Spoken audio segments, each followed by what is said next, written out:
One. Hi, everyone, and thank you very much for joining us. Here is the second consecutive week where we have Yaron Brook debating an interesting person from Europe on an interesting topic. So last week it was Marxism, this week it is tradition. So you probably already know Yaron. He's the chairman of the board of the Ayn Rand Institute and the host of the Yaron Brook Show. And you probably know also today's guest, who is Zuby. So Zuby is a rapper, he's a podcaster, and he's a person who is interested on fitness. He has released an ebook called Strong Advice, and check him out on Twitter, on Zuby Music. Also, he is releasing a new record, and he's overall a very interesting person to follow. So the topic today is the issue of tradition. And why are we discussing this? So many people agree that there is this social and cultural decline in the West, which is not good. And many people believe that what is behind this decline is that we have forgot things that made the West great. And in some ways, we forgot our tradition, whether this is religion or whether this is being close to our roots, to our culture, to our extended families, and to the place where we grew and where this tradition is rooted. And this is going to be today's topic of discussion, whether tradition in a way is good, and by extension, whether tradition can be the solution to the decline that we see nowadays. Now, the format is Yaron kicks off with something like a 10 minutes introduction, then Zuby replies. You can send your super chats. Raz is going to see your super chats, and he's going to forward them, and we are going to ask our speakers the super chat. So, without further delay, Yaron. She completely ignored my request that Zuby go first. Okay. Didn't we agree that you go first? I'm happy to go first if you'd prefer. I know. Okay, let's go. Let's go with Zuby first then. Okay, sure thing. Well, I think the first thing that's important to do with a conversation like this, talking about something as broad as tradition, I think is to define the word. And so I've just pulled this up. So what I'm seeing on the first sentence on Wikipedia under tradition is a tradition is a belief or behavior passed down within a group or society with symbolic meaning or special significance with origins in the past. So that's a very broad definition, as we said. This could include national traditions, cultural traditions, religious traditions, anything from holidays to certain items of clothing, certain rituals, certain things people do on different days or at different times, etc. This could be an American citizen pledging allegiance to the flag. That could be considered a tradition.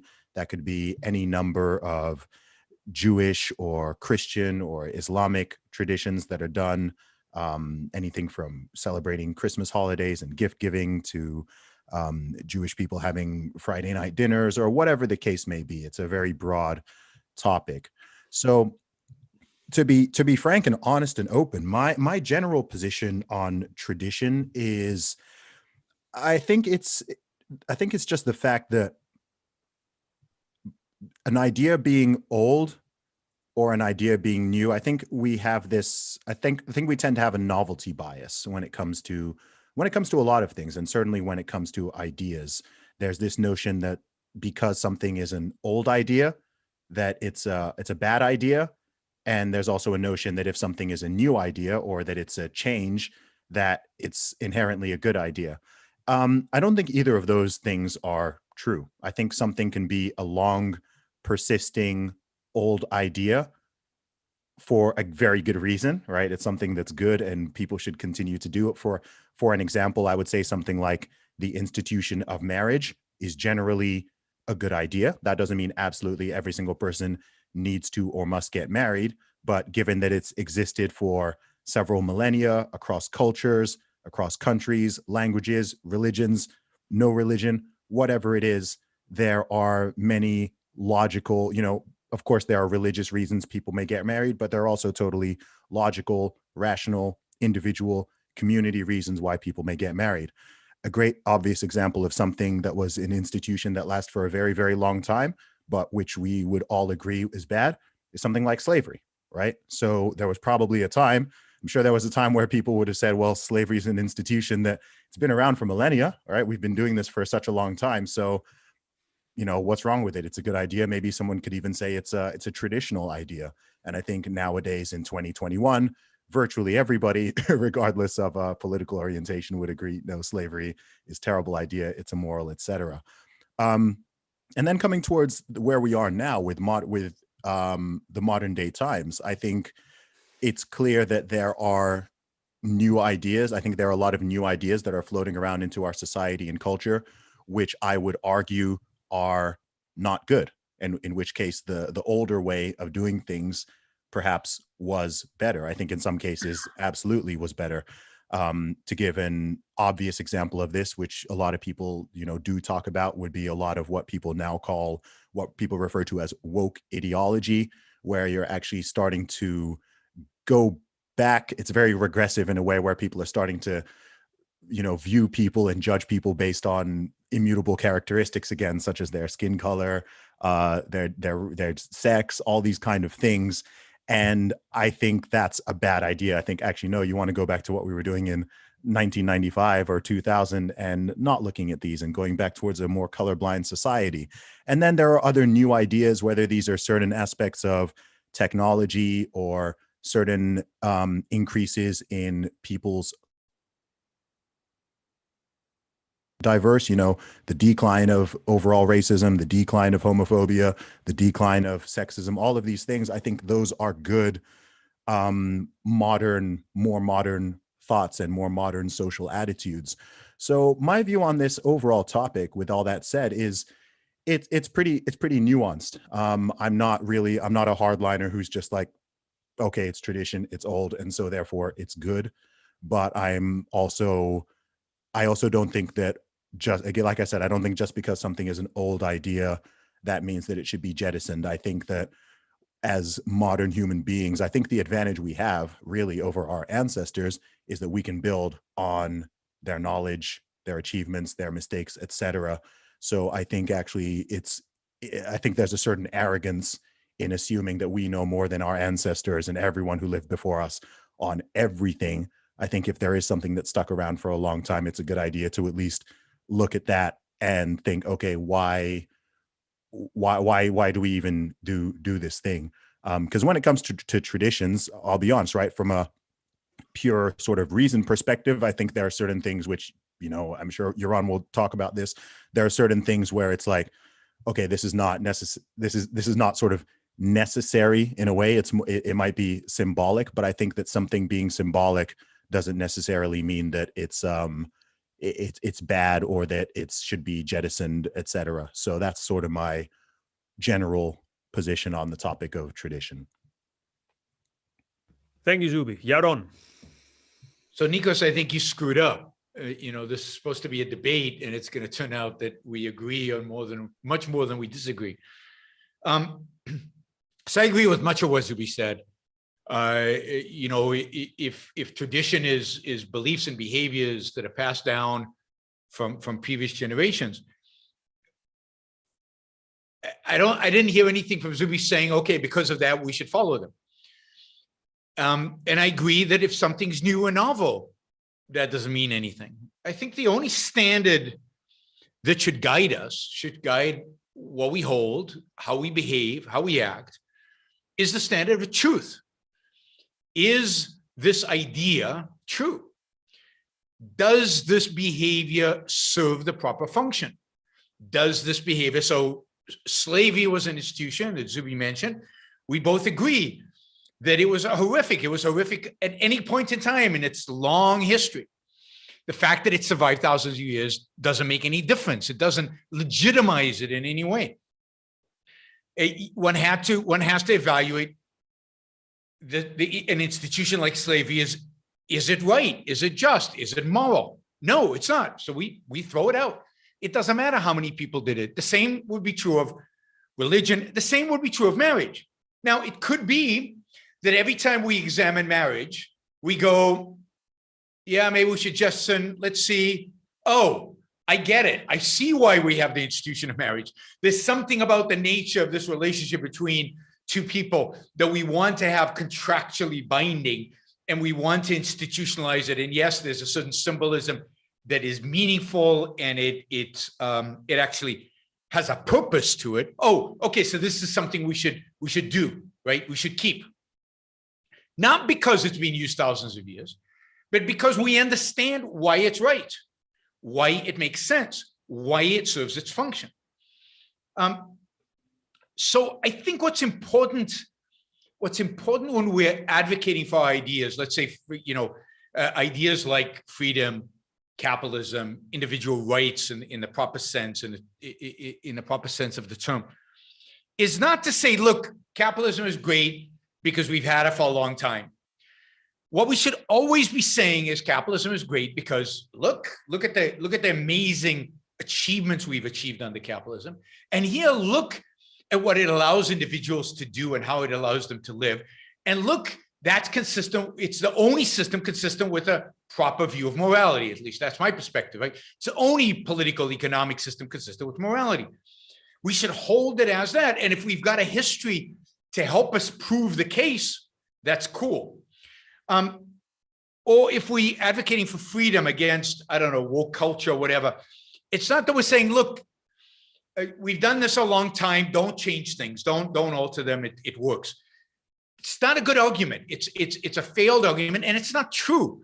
We shouldn't advocate for something as a positive because it's been tried in the past, but because we understand why it worked and why this new idea, woke culture, for example, is awful, why we need to reject it, why it's racism, why it's the exact opposite of what the advocates are claiming it to be. So I think once we start using tradition and start using tradition as an explanation or as proof or as an argument, I think we lose the connection to truth and goodness and right and just. And I think that should be the basis for argument. I also think that we lose from the perspective of when we're trying to appeal to young people. Young people, teenagers in their 20s, they want explanations. Kids, when they're about 2 or 3, they start asking why on everything. They don't really want to know because they don't understand causalities. It's not a deep question. But once you become a teenager, the why becomes a deep question. You're really starting to ask, why is this done this way? Why is there marriage? Why are norms this way and not that way? We better have an explanation if we believe in something that does not rely on faith, that does not rely on emotion, that does not rely on, that's how it's always been done, right? Whenever my parents said to me, we do this because that's how it's always been done, that's the point I rebelled against, right? Because that was not an explanation. It didn't appeal to reality, it didn't appeal to fact, it didn't appeal to logic, it didn't appeal to reason. So we lose, I think, a lot of young people when particularly conservatives use tradition as the explanation for why things should be done. I mean, if we are advocates of capitalism and freedom, then we are the progressives. We believe in progress. We believe in change. We believe in new. We embrace new if it's good, right? The standard is goodness. And it's too often that the left gains a higher, in a sense, ground on us by they're the cool ones, right? Because they embrace progress. They even have the name progressive. They have the name in America, they have liberal, which is just a travesty that they call themselves liberal. And it's a travesty that they call themselves progressives because they're the exact opposite. Many of them are anti-progress. They're for stagnation. We should call them stagnationists because that's what they're, or regressives, which some people have come to call them, which they truly are. So I think tradition is a wrong basis on which to justify action.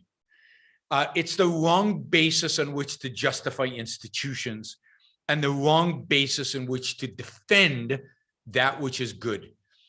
If something is good, we should have a better defense of it than saying it's always been done like this. All right, so let me throw some questions that might make it a bit more nuanced discussion. So what about something which is so central to one's identity, but which many people would object. And the example is circumcision, and it's already come up in the chat. So something which is so central to the Jewish tradition, and it's so central to the history of preserving this tradition, but which many people say, no, this is a violation of the rights of the kid. So what about such difficult topics where it's a tradition which is not good, but at the same time, it's very central to the identity of a person or of a group of people? That's interesting that you bring that up, because I was thinking of that actually, because I was running through different traditions in my brain and thinking of, okay, what are some traditions that could be considered more controversial or contentious from a moral perspective, and that's something that actually is an interesting one, and I guess is relevant to a lot of people here. So me myself, I'm a Christian.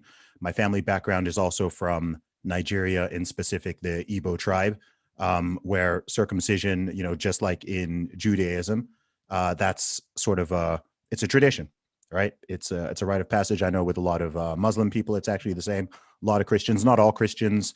And then there are even people who, for no faith-based reason whatsoever, it's still, I understand in the USA far more than in Europe, for example, it's kind of something that is just done. It's a default. This is a topic where I don't honestly, maybe I can do some thinking out loud. I don't really know my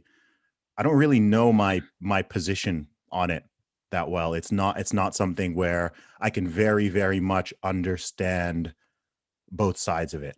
And I don't really have because in my view, I understand it's also something I think people can be very hypocritical on as well, actually. My view on it, I guess, would be that I don't think it's, how would I put it? The actual act of it is not, it doesn't like harm and damage people for life, right? If this were something that were being done where it very clearly, objectively, okay, this, this is destroying the function of like the male body, or it's really harming boys, it's really harming men, etc., then I think it would be more clear cut to make the obvious harm argument, like, okay, this person is now incapable of doing X, Y, or Z, or if they've had this injury, they've sustained whatever it is. Because it's not like that, it's realistically benign. I can understand why some people have, strongly oppose it or have a visceral reaction to it. But I think that because it's actually benign, say for example, with something that people talk about more openly, I think like FGM, right? Female genital mutilation, right? There's a much clearer harm argument where it's like, okay, this actually hurts the girl as she grows up into a woman.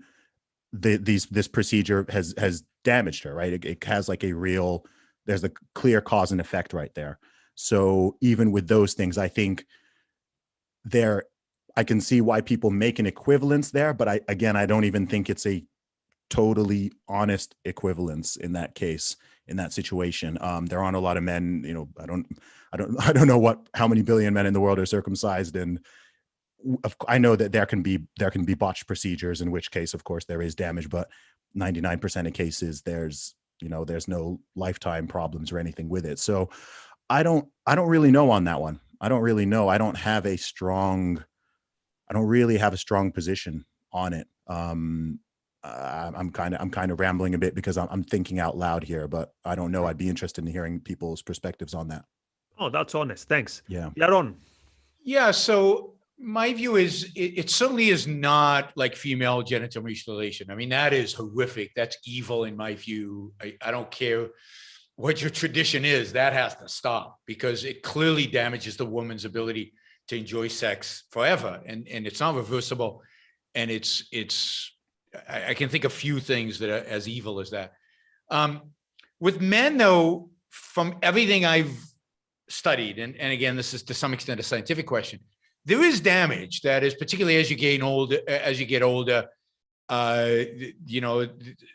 idea is that the skin loses sensitivity there because it The circumcision leaves it exposed, and it dries up, and it's much more difficult. So you lose some level of pleasure.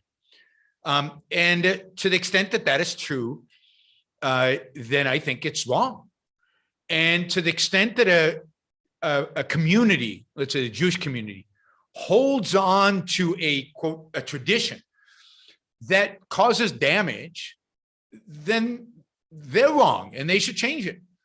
They should abandon the tradition. Now, they can't because God told them they have to do it. So they're kind of stuck, right? But if you have, so I would argue that individuals should ignore that tradition and reject it. If what I'm saying about the science is true. Now, if it's truly benign, which I doubt, I mean, you're cutting a piece of it strikes me that there's probably some negative outcome. But why do it even if it's benign, right? I mean, clearly they say the baby at 7 days doesn't feel pain. Then why do they give him wine so that why do they try to drug the baby so that if they don't feel pain anyway? Why is that? Why are you causing pain? What's the purpose of this? It's just mimicking some, from my perspective, primitive, barbaric, ceremony that maybe had meaning a long, long time ago. People come up with explanations that it's more hygienic and there's medical reasons to do it. Maybe that was true when we didn't shower every day. Maybe that was true 200 years ago. It's not probably true today. So I'm very much opposed to that tradition because I don't see what good it does today. That is in the context of life in the modern world, given our scientific knowledge, given what we know about potential harms. No, it fails that test of truth. Would you want the state to intervene in banning it?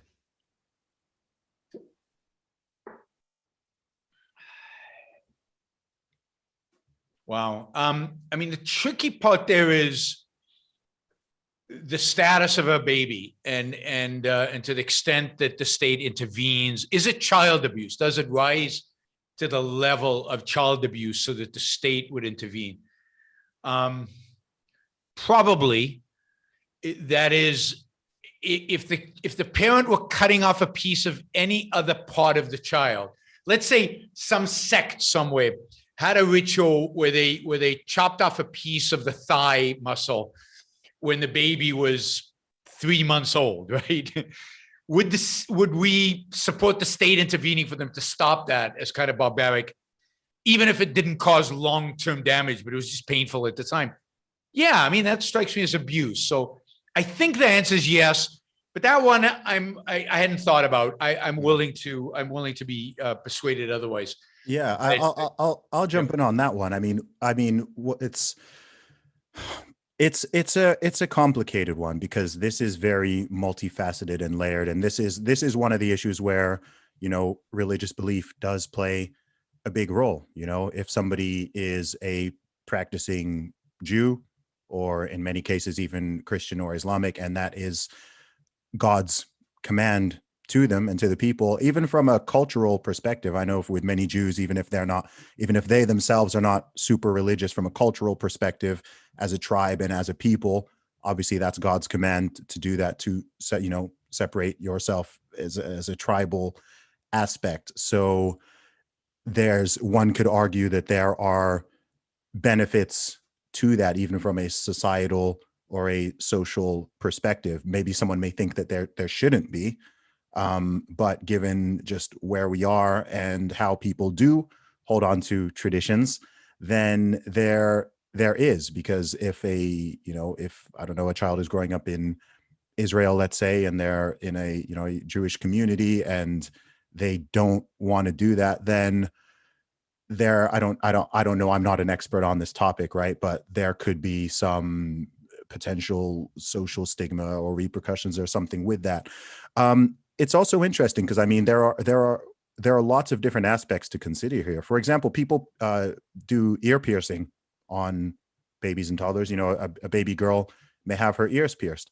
I don't think I've ever heard anyone even suggest that that is a form of child abuse. Like, it definitely hurts, absolutely hurts. It's not necessary. But people will pierce the ears of their baby daughters. And Yeah, right. And I think if someone suggested the state should intervene with that, you'd look at them like, wait, what? Like, no, of course not. That's not it's not harming them. It's also not necessary.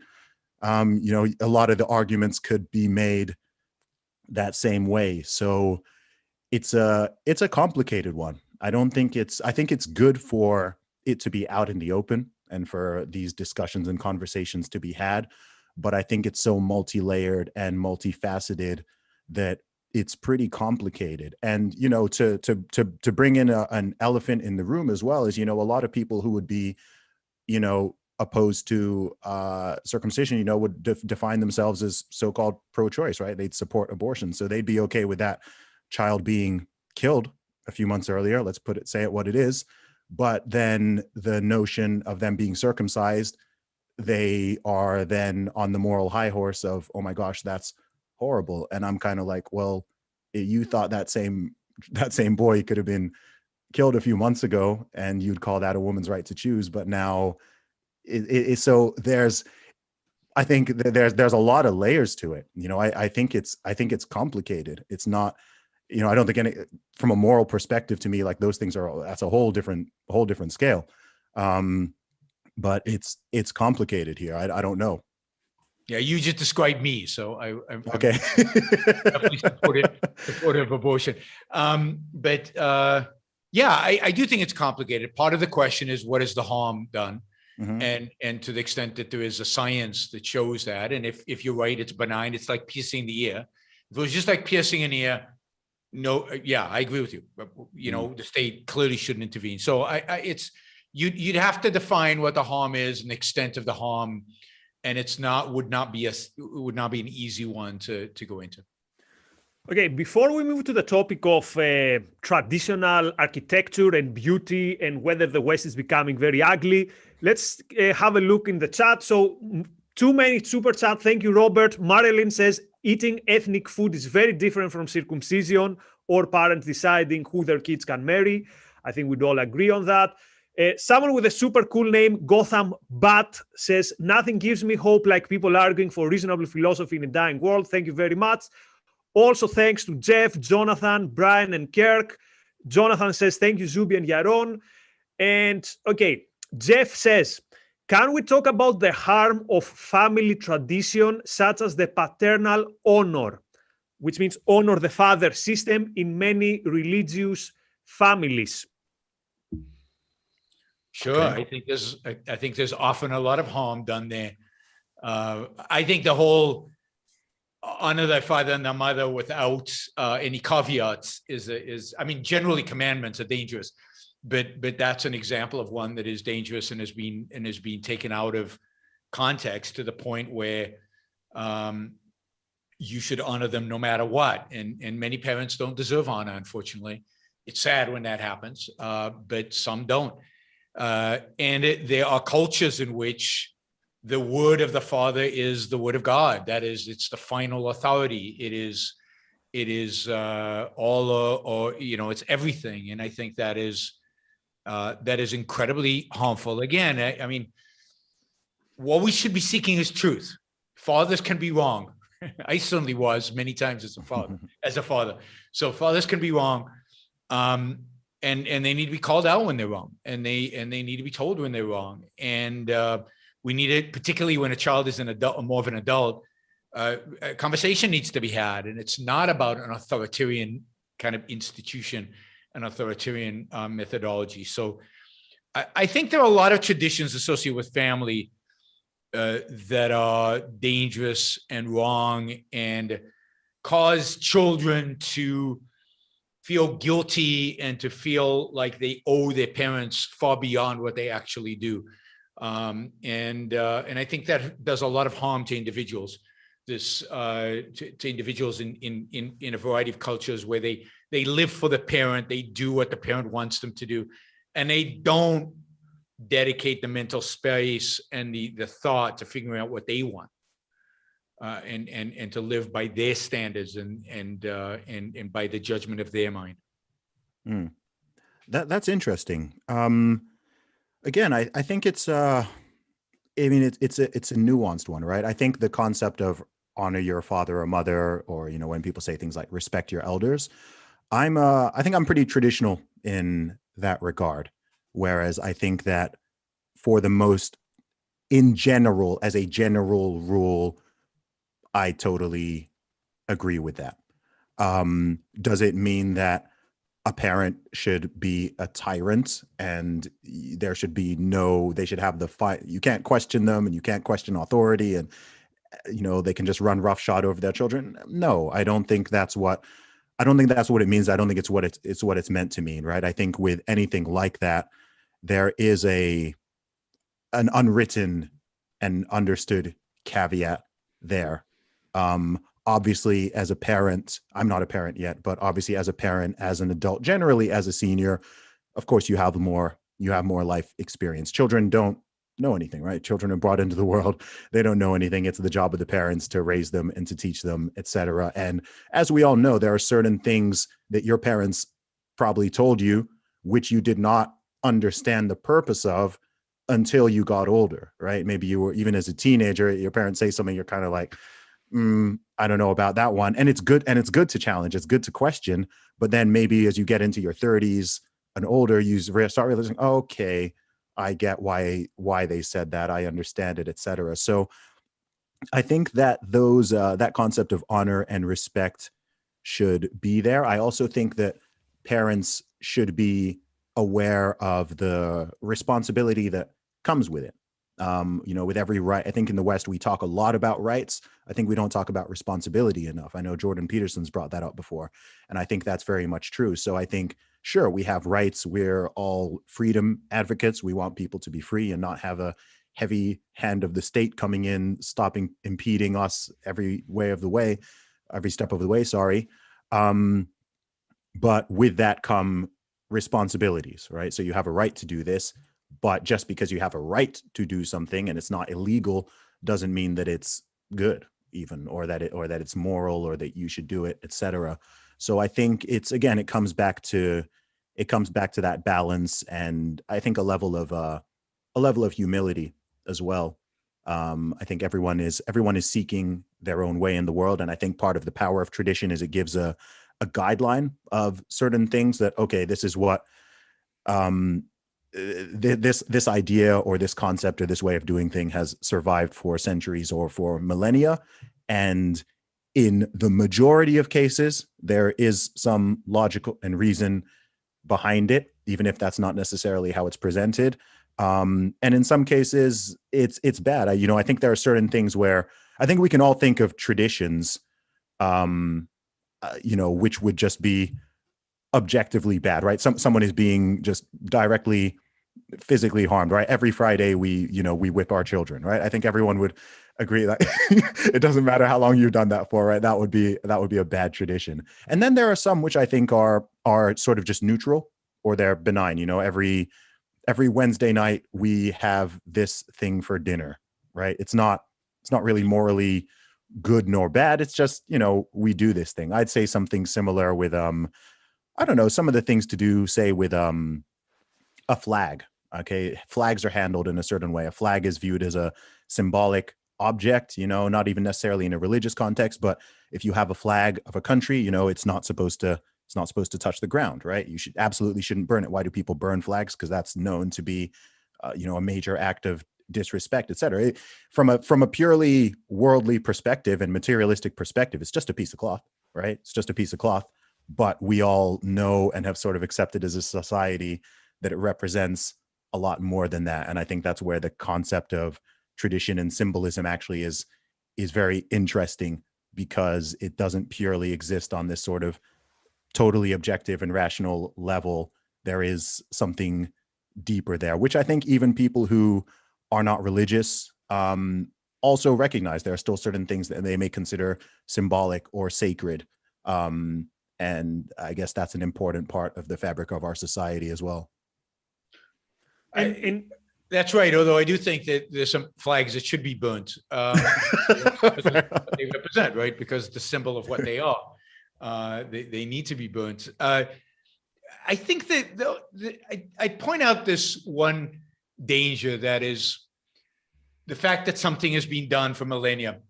We have to remember that human history is such that For millennia, nothing changed. For millennia, life sucked, to be blunt about it. Life was not great generally. Life expectancy was very short.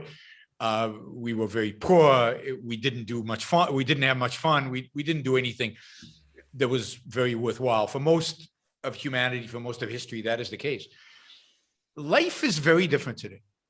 Life over the last 250 years has changed in ways that it had never changed before. And I think that's why people are questioning traditions. It's why people are questioning, because a certain way of living that fitted, for millennia, you were born and died with the same amount of wealth on the same plot of land in the same place over and over and over again. Nothing changed. That's not true anymore. We can actually live free. We can actually, apply our skills and our talents in ways that we couldn't as a species before. And I think that requires us to rethink a lot of those traditions, rethink a lot of what works and what doesn't, what's true and what's not. I mean, and I think the rethinking is what's important, and the throwing out the things, not just that don't do harm, but much more importantly is, do they do good? Because I don't believe in neutral in this life. Life is too short to do neutral stuff. Like every second you waste doing stuff that's neutral is a second you're not using to do something good, to do something to further your life, to do something to make yourself more productive, to enjoy life more, to move forward, to start a family, whatever it is that you want to do in life. You're not doing it because you're doing something neutral, right? You're sitting down to dinner, a 5-hour dinner every Friday night that feels like the kids are being whipped because they have to sit still over dinner and over a prayer book for hours and hours. You can see the trauma of my childhood now. So I'm much more focused on the positive. What drives people to be the best that they can be and live the best life that they can live? And I think that to do that, we need to allow people the freedom to think fresh, to think new, not because new is better, because new challenges traditions that might have nothing to do with furthering their lives. That's an interesting point. I mean, with that said, I mean, that's interesting what you brought up about the concept of things not being neutral. I used the example of a family dinner being neutral, but I mean, I guess I would actually argue that would be a good, right? I do think a family dinner, whether or not it's a tradition, right? I think a family eating together is a good thing. I actually think Americans standing together before a sports match and singing the anthem and putting their hand on their chest, I actually think that's a good thing. I think that's community bonding. It's social bonding. It's bringing people together for something that they have in common. So I would actually argue, from one perspective, it can seem benign, but I guess I would actually argue that's a good thing. And there's likely a reason, that it has persisted for such a long time. Like we say, just because I think that's the nuance of it, right? I think I'm open to virtually everything being questioned and challenged. But I think often what we find is that you ask those questions, you can do those challenges, but then you then come back to the reason and understanding of why something is done, which I think was a great point Yaron made. I do think simply saying we do it because we've always done it isn't always, in many cases, is not really it's not a reason in itself, right? But I think it's good to think about these things and think about them in depth because, as we've said, there have been things in the past where it's like, okay, you really think about them and you do reach a conclusion that, okay, maybe this thing's not a good idea, is it? I do think that in the long term, I don't know in the short term, in the long term, I do think that better ideas tend to win out. I think that's kind of the story of human history. Pure force sometimes can win out as well. And sometimes there's a lot of bad that happens in the short to midterm in seeking that. But I mean, even if you're looking at, say, the 20th century, which is an obvious period where there were a lot of catastrophic, evil, immoral, genocidal ideas, they did still get defeated eventually. I know for the time, people living at that time, and who suffered under that, that's probably not much consolation because they didn't live to see that. But in the long term, those ideas were actually defeated. And yeah, there's certain people who still are holding on to them and think they're good ideas, but the majority of people push back against it and say, no, in fact, that was tried back then, and these are the results. So no, let's go with this path. Hey, I'll just say on that last point, and then I'll give it to you, Nikos, that some of them were defeated, but they keep reappearing in different I mean, the whole woke culture is in some sense a reappearance of bad ideas from the mid 20th century. Yep. So, they need to be defeated more thoroughly. I think we haven't quite gotten it yet. And it's important when you follow a tradition to know why you do it. So, for example, I remember in the first day in the army, there was this second lieutenant who was shouting to us, when you talk to me, you're going to be abrupt and with a loud voice. And we're like, oh, what a loser. And then we had another officer who said, look, people, you need to do this because imagine we're under fire. And that's why we do it like that. You have to talk abrupt and short so I can hear you from the radio when there's like rockets flying. And then we're like, oh, okay, now that makes sense. So here's another question, another super chat from Nathan. So, which is basically what is close to what Zuby mentioned. What do you think about the tradition of the Pledge of Allegiance at schools? Yeah, I'm not American, but I was in the American school system from kindergarten up until 5th grade. So I'm actually much more familiar with it than most British people are. I lean towards thinking I think it's a good thing. I think it's a good thing. I don't think it should be mandatory, right? I think that if a child, for whatever reason, off their own accord or anything else, decided that, I don't want to participate in this, then they shouldn't have to. So I used to be I was in Cub Scouts and then Boy Scouts. And because I'm not an American, I didn't do it, right? Because I'm not an American. And there was a little bit of pressure that, hey, everyone else is doing it, you should do it. I was like, I'm not American though. So the words I'm saying, it doesn't really make sense. But I think it's cool, and people respected that. I respected them for doing it. And I do think that, people of a nation standing together, I do generally think is a good thing, right? I think Americans, especially with all the division, I think it's cool to have something where everyone's like, regardless of their political orientation, religious orientation, whatever, they can all go, actually, we're all Americans. This flag, despite what some radicals are saying, this flag does represent every single citizen of this country. So cool, right? Like that's, to me, that's a good thing. That's a unifying thing. And I'm generally in support of that. But like I say, I don't think it should be mandatory, whether you're a sports player or you're a student or whatever. I don't think you should have to do it, but I think it's a good thing to do. I mean, I don't disagree with any of that. I mean, I think I particularly like the sports thing. I think seeing the national anthem before a sports event, it's fun. It reminds everybody that we got two teams on the field that are going to go after each other's throats, but we all share certain values. We're all part of this nation that means something. I'm a little bit more skeptical about schools, only because I generally don't like government schools. I don't like taking children and requiring to do something they can't understand. Adults, great. You can always sit it out. If you're singing the national anthem, hopefully you know what it's about and what the context is. A child doesn't really have that, and always trying to teach them to be patriotic no matter what the country stands for.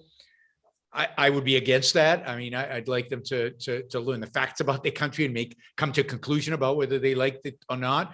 And what I'd like them to learn is the foundational ideas of the country and what it represents and whether we still live up to those ideas. So when I sing the national anthem, it's more of I wish we were that America rather than I'm celebrating this America, because I don't think America is what the national anthem. I think America's moved away from the national anthem. The anthem still represents America as it could and should be. I think that's interesting. I think the USA is a really fascinating country to me because I think it's it's a country where you can tell a lot of different stories. And you see those different narratives and people stick to different ones, and they all have a kernel of truth, right? They all contain facts.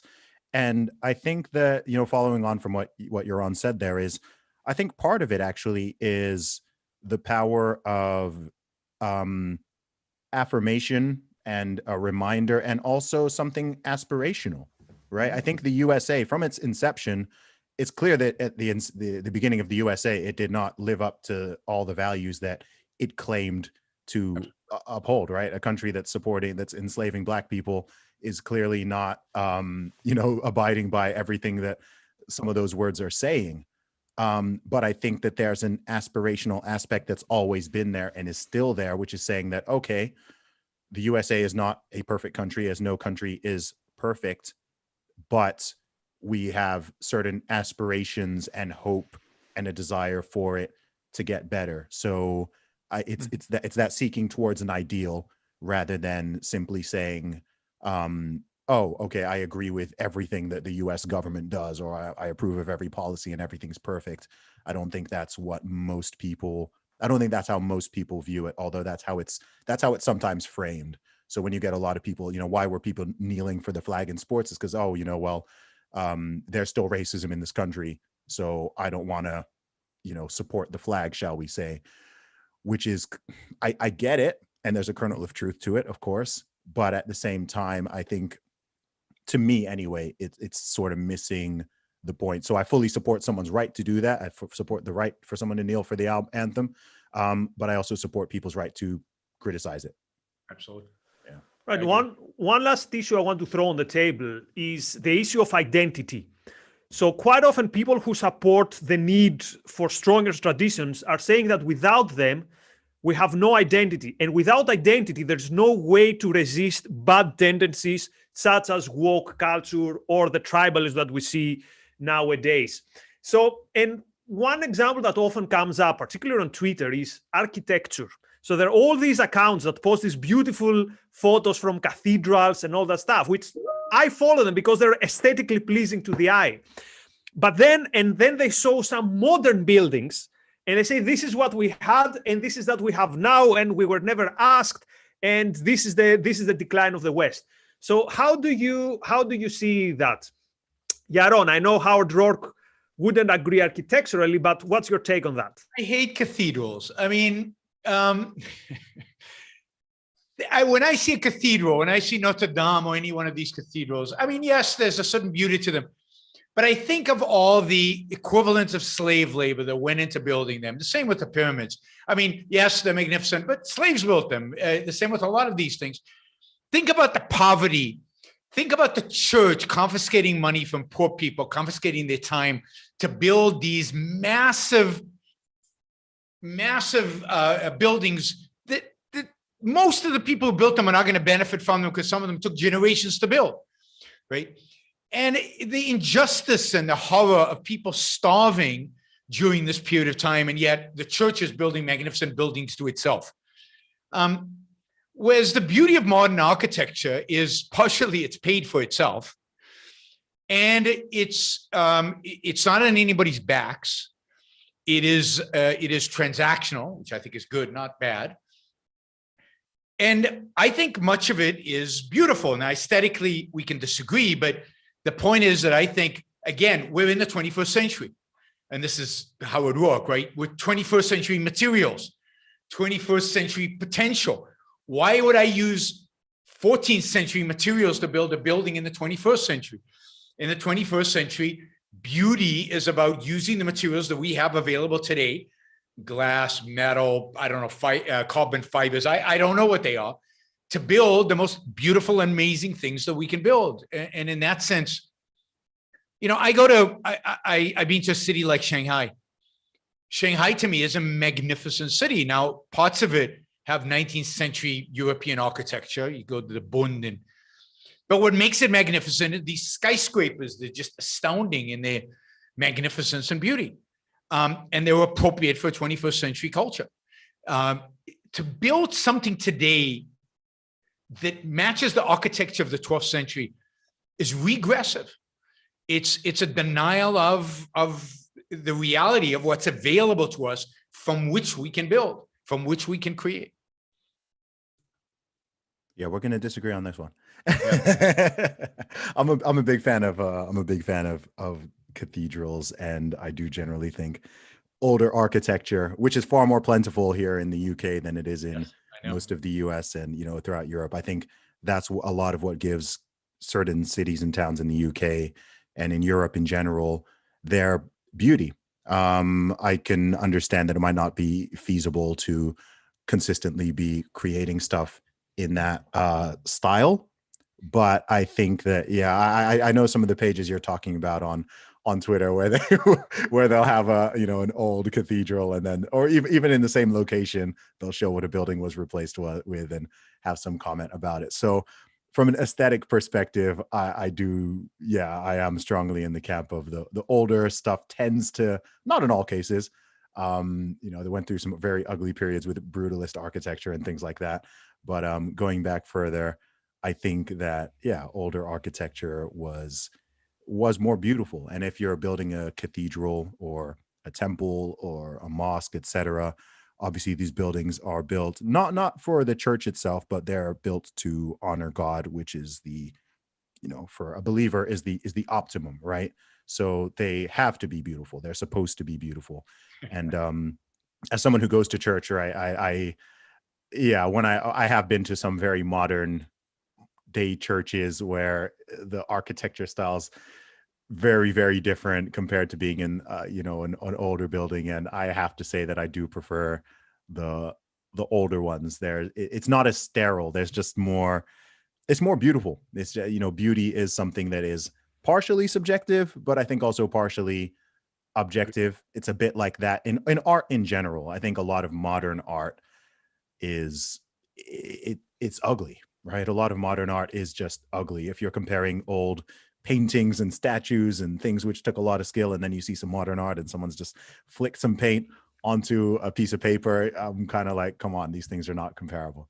I'll go further than you. I'll say It's not art. Yeah. It's a con game. Anybody flicking paint on a canvas calling it art is a con artist. That's what they are. But I think architecture is different. And I think architecture is different because it's not a pure art. It's a utilitarian art. It's kind of a borderline between an art and an actual utilitarian function. And I think that, there's ugly modern art, just like there's ugly old art, right? Ugly modern architecture, just like there's ugly old architecture. It's more question of defining beauty. And I will take a building designed by Frank Lloyd Wright over anything designed anywhere at any point in time in history. And it's not cold, and it's not, most modern architecture is very cold and very, but it doesn't have to be. That's not what defines modern architecture. But Frank Lloyd Wright's a good example of, I think, what defines good modern architecture. But I don't think architecture, and if you found a timeless principle in old architecture that's always beautiful, right? Then I get it. But then you have the challenge of evolving materials and that you can do different. I have no question in my mind that the Greeks would not design Greek temples the way they did. They wouldn't design them today the way they did 2,000 years ago. The stones would be different. The materials would be different. The shapes would be different. The symmetry, they'd still focus on symmetry. They'd focus on universal principles. But the fundamentals would all be different based on their knowledge and based on what's available to them. So Razi is texting me. We have too many super chats and few times. So thanks, many thanks to Christopher. Bonnie says, the Roar quote, I stand at the end of no tradition. I may perhaps start at the beginning one. Yay for rational traditions. Cool. So what I'm going to do is we have 3 questions. I'm going to throw them on the table and you decide how much time you allocate to them because we only have 6 minutes. So one question is not very on topic, but it's interesting. So I want to throw it on the table. One super chatter says, what is masculinity and how it's expressed in individualism? What is masculinity and how it's expressed on individualism? Second, another question, another super chat.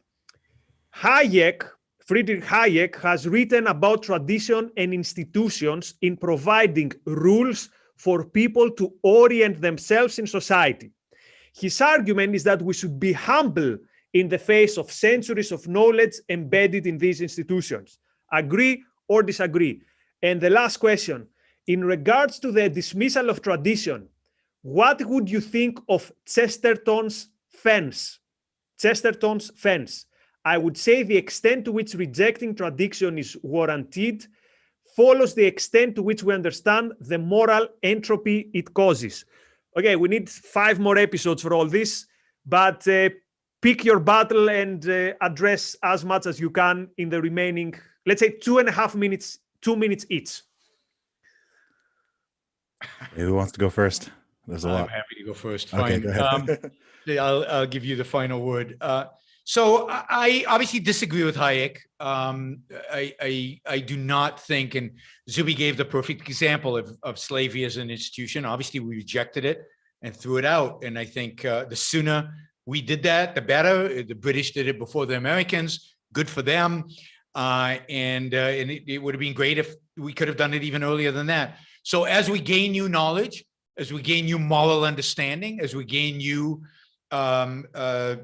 new advancements, we need to constantly be rethinking our institutions, constantly rethinking our traditions, and dump the stuff that doesn't make any sense and only keep the stuff that actually furthers human flourishing. The standard should be human flourishing. If it doesn't help human flourishing, what's the point? Now, I agree with Zuby that sometimes the way it helps is subtle. That is a family dinner. How does that help?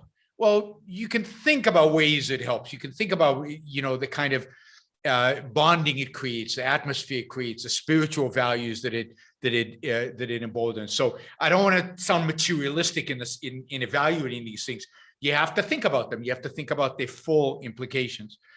I don't know what moral entropy is. This is one of these modern ideas trying to bring in physics into morality. Entropy is hard enough to understand in physics. Don't mix it up with morality. If you have good moral principles, and if you have true right moral principles, then I think people can stick to them. And I think morality, just like tradition, is a field that needs to be understood. It needs to be approached scientifically. It needs to have rational explanations for it. So if I tell you this is moral or this is immoral, I should be able to tell you why it's immoral, not because somebody said so, even God, but because this is why it's bad. And this is why it's good. And what's the standard for good and bad? Individual human life. So I don't think we need these guardrails because morality is some entropy, expanding thing constantly. No, some things are good, some things are bad. Stick to the good stuff, avoid bad. I'm leaving masculinity the last because it's the hardest. I don't know really to fully define masculinity. Rand viewed masculinity as in a sense, and I'm paraphrasing, the ability to deal with the physical world, the reality out there, the confidence, the competence physically and psychologically and cognitively to deal with external reality and to shape it to your image. And in that sense, women can be masculine. A part of them is masculine because it's not like they're incompetent at dealing with the world. And you shouldn't equate masculinity and femininity with man, woman, or any man, woman. So masculinity is that competence to physically deal with the world out there and physically with everything that entails. That's what I think. And every individual chooses the extent to which they're masculine, right? I mean, you see a lot of men who can't deal with the world. And to that extent, they're not masculine.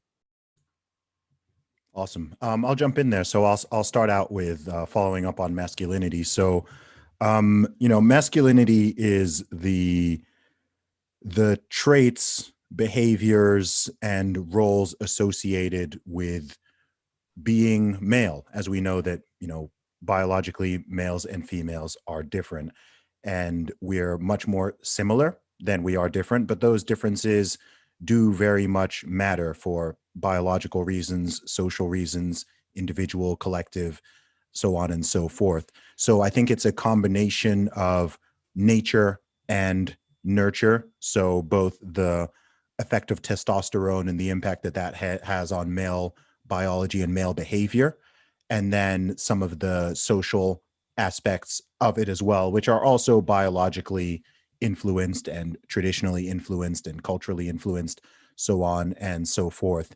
If I were to think of typical masculine characteristics, which again, it doesn't mean that purely males have them, I would think about things such as competition, especially physical. I'd actually say aggression. That doesn't necessarily have to be violent aggression, but aggression is definitely more of a male trait than it is a female trait. The desire to build, conquer, and destroy. Again, not necessarily positive or negative, but I often say that boys and men are usually we're either building something or destroying something. And that manifests in all sorts of different ways. Whereas on the flip side, more feminine traits would include things such as more social aspects, a tendency towards cooperation rather than competition, what people may consider motherly traits and caring traits, which again, it doesn't mean that men do not have these things, but they're typically more associated with femininity. And then of course there are more basic things like, how we dress and certain roles in society, etc. So that's a, general way of how I'd view masculinity. The second question, can you just quickly remind me what the second one was? Hayek so the Hayek one, I think you already addressed it when you said we should be humble in the traditions, but test them. And the third one was Chesterton and moral entropy, which, to be honest, I don't know what it means. Okay, I don't think I know what moral entropy means in itself, but that's about having the fence. And is that the person who said, a conservative sees the fence and they, the liberal wants to remove it and the conservative wants to ask why it's there. I think that's, I don't really know exactly what to say on that. One point I would bring up though, which I don't think we've really mentioned, is that I don't think that in the absence of certain traditions, I think we also have to remember that this goes with all ideas, is that we don't tend to be left with a vacuum, right? Something else tends to come in. So I think, for example, a lot of people who are more, anti-theistic tend to have a view more that, okay, if we could somehow get rid of religion, then people will be purely rational and objective, et cetera. Whereas I think it's very clear, actually, what tends to happen is something else comes in and fills in that gap. It could be political ideology.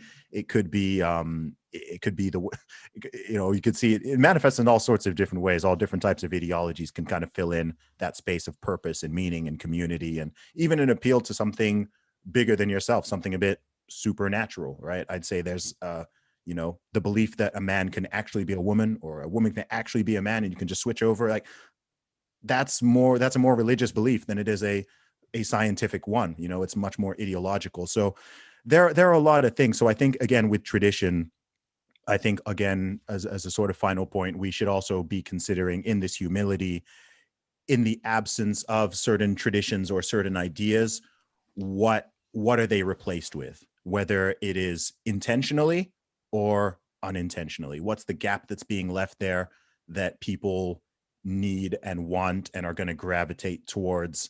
And is it going to be better than the old way of doing things? And I think sometimes the answer is yes, sometimes the answer is no, but we need to be cautious and humble approaching that. Gentlemen, thank you so much. So before we say goodbye, a quick pitch. So what makes Zuby and Yaron special is not only that they have these ideas, these fresh and correct most of the time ideas, but it's also that they're great communicators. So in the Ayn Rand Center, from this Thursday, we're launching the Communication Bootcamp with Don Watkins, who is the co-author of Yaron in his books. So here's another reason to become a member of the Ayn Rand Center UK, arcuk.co.uk/membership for this. And again, if you want to understand how important communication is, have a look at Zuby's Twitter. I think, Zuby, you are one of the people who knows best how to be present and how to communicate on Twitter. And by the way, if beside your fitness ebooks, which is great, you also write a How to Conquer Twitter ebook, I'm going to be the first person who's gonna buy that. And also a big thank you to our super chatters. A huge thank you to the Ayn Rand Institute, which is sponsoring these events, which are a cooperation with ARC UK and the Ayn Rand Institute. And the last words, Zuby and Yaron, thank you so much for your time. This was a very good discussion, civil. We agreed on some, disagreed on some, but I think we had a good time and I got value out of it. Hopefully also the audience got value out of it. So next week, we're back with Yaron. We're not going to tell you the topic yet, mostly because we don't know it 100%, but it's going to be good fun and it's going to be exciting. Thank you very much, everyone. Have a good evening. Zuby. Thank you. Thanks, Nikos. Bye. Appreciate it.